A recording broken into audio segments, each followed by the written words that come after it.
ফেরেশতাদের কাবা, বাইতুল মামুর, ৭ আসমানের উপর। এটা কত বড় শোনেন। কৃষ্ণই বলেন প্রতিদিন এই আল বাইতুল মামুর ফেরেশতাদের মসজিদে ৭০,০০০ ফেরেশতা ইবাদতের জন্য চান্স পায়। একবার ঢুকে যে বের হয়ে যায় কিয়ামতের আগে দ্বিতীয়বার আর তারা চান্স পাবে না। ওইটা শেষ।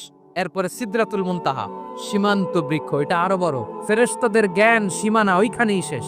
এর উপরে কি হয় ফেরেশতারা আর জানে না। সিদরাতুল মুনতাহার এরিয়া শেষ, এরপরে শুরু হয় আল্লাহুল মাহফুজ, কোরআনের বাড়ি। এটা মিন দুররাতিন বাইদা, সাদা ঝকঝকে ডায়মন্ড দিয়ে আল্লাহ বানাইছে। আমাদের সবার তাকদীর ভাগ্যলিপি ওইখানে লেখা। ওইটা শেষ, এরপরে শুরু হয় লা জামান লা মাকান এরিয়া। ওইখানে কোনো জামান নাই, মাকান নাই, no time no space area শুরু। ওইখানে কুরসি, যেখানে আল্লাহ পা রাখেন বা কুদরতি পা রাখেন।